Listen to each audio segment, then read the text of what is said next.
Have you ever wondered if a society could exist without prisons? For centuries, the modern world has been built on a powerful idea that justice needs jails. We've been taught that without cells, guards, and courts, everything would just fall apart into chaos. This belief was so strong that it became the foundation for empires and legal systems everywhere. The thinking was simple: the fear of being locked up is what keeps people in line and stops violence. It felt like an unbreakable truth, but what if I told you there was another way? A system that worked for centuries, proving that order doesn't have to come from behind bars. Welcome to the world of the Cheyenne people on the Great Plains. For hundreds of years, they built a complex society that thrived without walls, without jails, and without a professional police force. In the vast, open plains, survival wasn't about dominating others, it was about cooperating with them. This is where we meet a man in Hans White. He's a Cheyenne elder, maybe in his late 50s, and his authority isn't based on fear or force. It comes from something much more powerful: trust, earned over a lifetime of good judgment and moral clarity. Hans White isn't a warrior chief, the kind you might see in movies, leading charges into battle. He's a civil leader, a peace chief. His job, his sacred duty, is to prevent violence, not to command it. He was chosen by his people because he was known for his calm, thoughtful decisions, not for his strength in a fight. This is a fundamental shift in how we think about leadership. Instead of a leader who wields power through force, we see one who guides his community through wisdom and respect. His role is to de-escalate conflict, to find common ground, and to remind his people of the bonds that hold them together. So, if there are no prisons, and the leaders are focused on peace, how did they handle crime? How did they maintain order? The answer lies not in written laws, but in collective memory. Cheyenne law wasn't a dusty book of statutes. It was a living tradition, passed down through stories, ceremonies, and the shared experiences of the people. It was a system that everyone understood because they were all a part of it. When disputes arose, they weren't handed over to an impersonal court system. Instead, they were brought before the Council of 44. This council was the heart of Cheyenne governance. It was made up of 44 peace chiefs, like Hans White, chosen from different bands of the Cheyenne Nation. They were the judges, the diplomats, and the guardians of the law. When someone committed a crime, the council would meet to decide on a just response. But their goal wasn't just to punish the offender. It was to restore balance to the community. Punishment was never about locking someone away and forgetting about them. It was about healing the rift that the crime had created. One of the most severe punishments was banishment. Imagine being told you must leave your community, your family, everyone you've ever known. In a world where survival depended on the group, this was a fate almost worse than death. But even banishment wasn't always permanent. It was a chance for the offender to reflect on their actions, to live with the consequences, and hopefully, to earn their way back into the society they had wronged. This approach focused on rehabilitation and reconciliation, ideas that our modern justice systems are still struggling to implement effectively. The goal was to make the person understand the harm they caused and to give them a path back to being a productive member of the community. What's truly incredible is that this system worked. It wasn't just a utopian ideal. It was a practical, functioning legal framework that maintained order for nearly 200 years.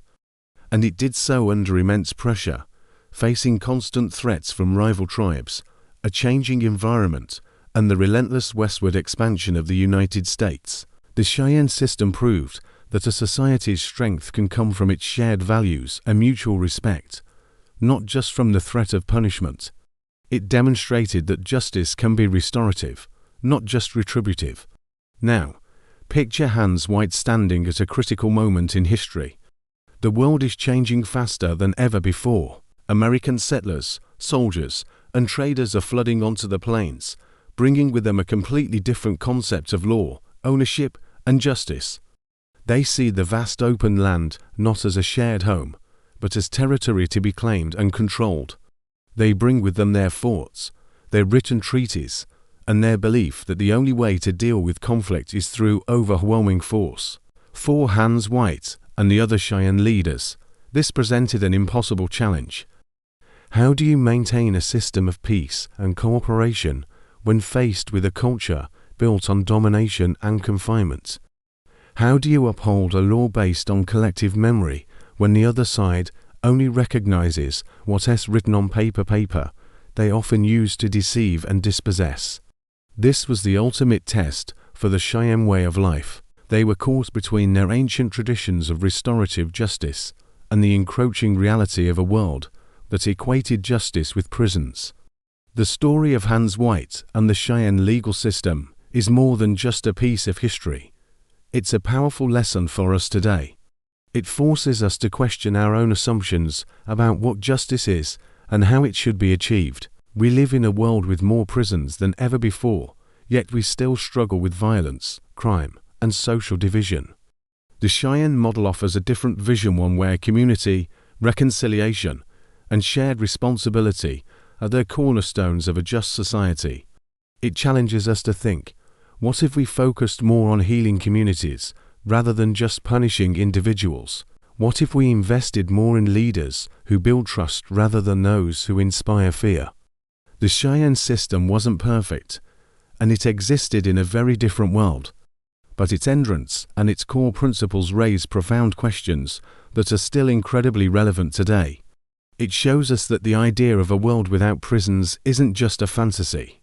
It was once a reality, and it might just hold the key to a more just and humane future for all of us. Imagine walking through a bustling Cheyenne village, not as an outsider looking in, but as a member of the community. The sun warms your face, the air is filled with the sounds of daily life. And all around you, justice isn't a distant concept locked away in a courthouse, it's happening right here. In real time, you see a young man who has stolen something. But instead of being dragged away and locked up, he stands before the council of elders. They listen to all sides. The focus isn't on punishment for punishment's sake. It's about making things right. You watch as the elders calculate restitution. It's not about money. It's about what has real value here. A few good horses, a portion of the next hunt's yield, or weeks of labor dedicated to the family that was wronged. The goal is to restore balance, to mend the tear in the community's fabric. This is public accountability, not hidden punishment. The entire community witnesses it, learns from it, and participates in the healing. Later, you witness a scene that might seem strange to modern eyes. A respected warrior, a man of great bravery, has broken a rule of the hunt. He stands before the warrior society, his head held high, but his posture one of acceptance. He doesn't argue, he doesn't resist as his favorite bow is broken, or his lodge is damaged. Why? Because in this world, true honor isn't about defying authority, it's about upholding the law of the people. His obedience is a testament to his strength of character, a lesson for every young person watching. He understands that his personal pride is secondary to the well-being and order of the entire tribe. Suddenly, a cry of grief cuts through the air. A tragic accident has occurred, and one family is mourning the loss of a loved one at the hands of another. The tension is immediate and sharp. You can feel it, that raw, primal urge for revenge, hanging heavy in the atmosphere. Grief-stricken relatives gather, their faces masks of sorrow and anger. It feels like a single spark could ignite a blaze of violence.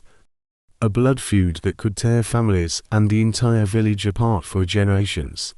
This is one of those moments where bloodshed feels not just possible, but inevitable. But then, something incredible happens. Before fists can fly or weapons can be drawn, a figure steps into the space between the two families. It's Hans White, a chief known for his calm demeanor and wise words. He doesn't shout or command. He speaks softly, his voice a steady anchor in a storm of emotion. He reminds them of their shared bonds, of the ancestors they honor together, of the children who need a peaceful community to grow up in. He acknowledges their pain, validating their grief, but gently steers them away from the path of revenge.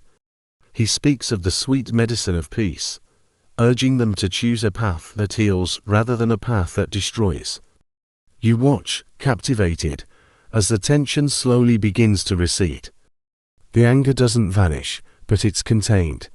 The desire for vengeance is replaced by a willingness to listen. This is the power of the Cheyenne Council in action.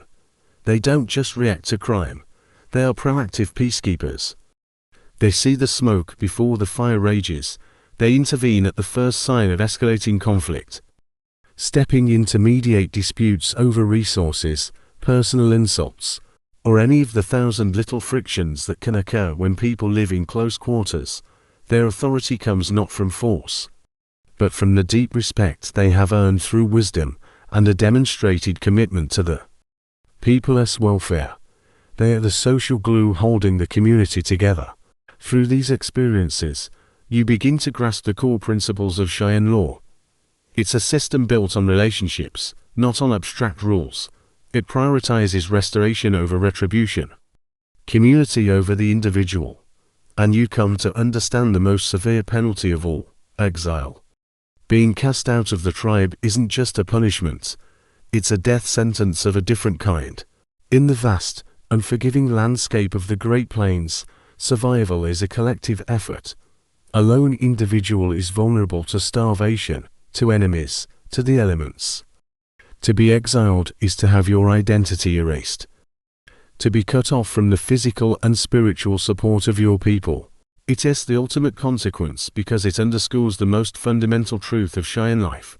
You are nothing without your community.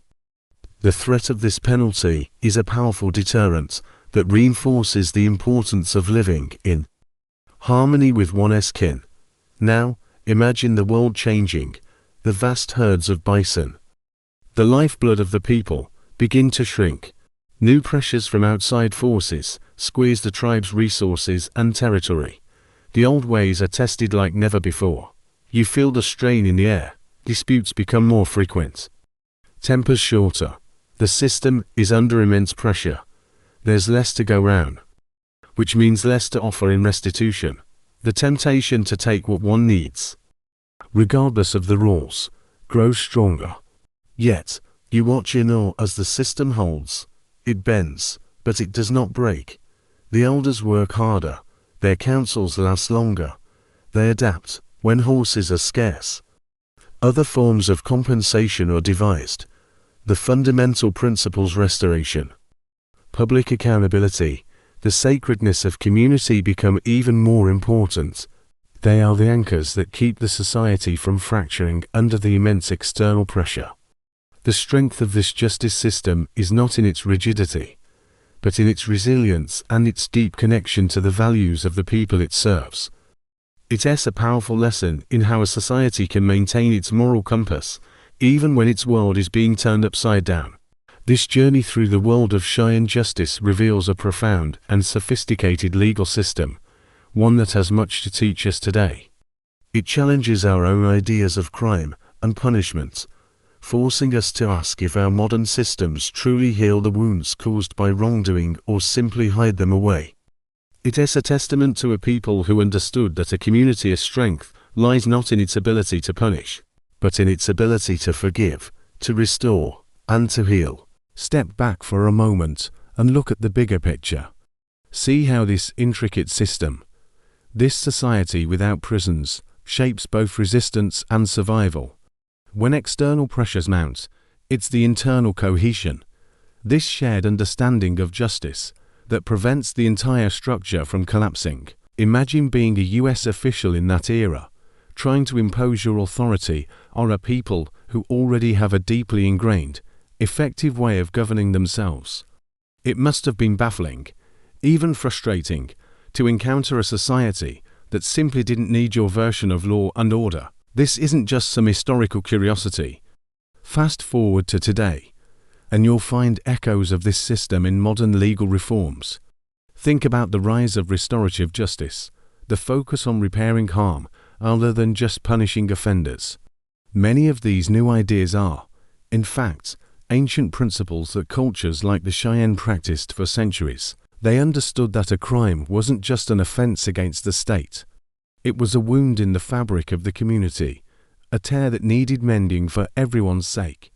So, when we debate legal reform today, we're unknowingly tapping into a wisdom that has been around for generations. This forgotten system offers a powerful alternative lens through which to view our own struggles with crime, punishment, and community. But let's not get lost in abstract concepts. We must always return to the human cost, the lived reality behind the history. Think of the generations of Cheyenne people who grew up without ever seeing a cage or a wall designed to hold a human being. Their world was defined by relationships, responsibility, and the vast open plains, not by locks and bars. This wasn't a utopia. Life was hard, and conflict was real. But their response to it was fundamentally different. They believed in the possibility of restoration, of bringing a person back into the circle. It's a profound testament to a different way of imagining society and what becomes of our central figure, Hans White. He doesn't end his days in infamy or exile. He dies an old man, respected, not feared. His life story becomes a lesson, a testament to the system's capacity for both justice and mercy.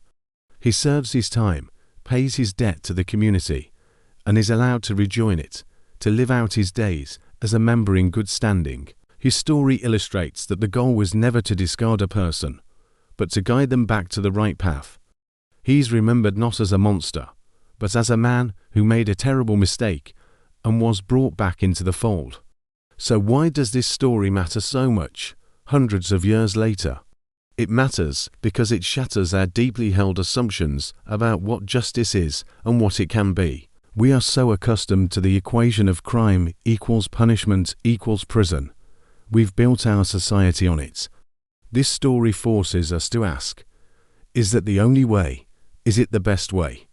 It challenges us to imagine a system where the ultimate goal is not retribution, but balance, where the community's health is prioritized over an individual's punishment. As you listen to this, a certain weight might settle on your shoulders. That's the feeling of responsibility. By hearing this story, you've become a witness to a forgotten system of balance, a carrier of a memory that was almost lost to time. It's a reminder that the world has contained, and still contains, many different ways of being, many different ideas of justice, and that knowledge is a powerful tool. If this story has moved you, if it has made you think or feel something new, please click that like button. It truly helps more people discover this history and keeps these important stories alive. We are dedicated to digging through the archives, to rescuing these forgotten narratives from being lost forever. If that mission resonates with you, we invite you to subscribe and join our community of history lovers. We love hearing from you, so please drop a comment and tell us where you're watching from. And if you have a family member who served in any capacity, we would be honored if you shared that with us. Thank you for being here. Thank you for listening. Thank you for ensuring that Hans White and all the generations who lived under this remarkable system of law are remembered. Because history doesn't just exist, it only survives when we, together, choose to remember it.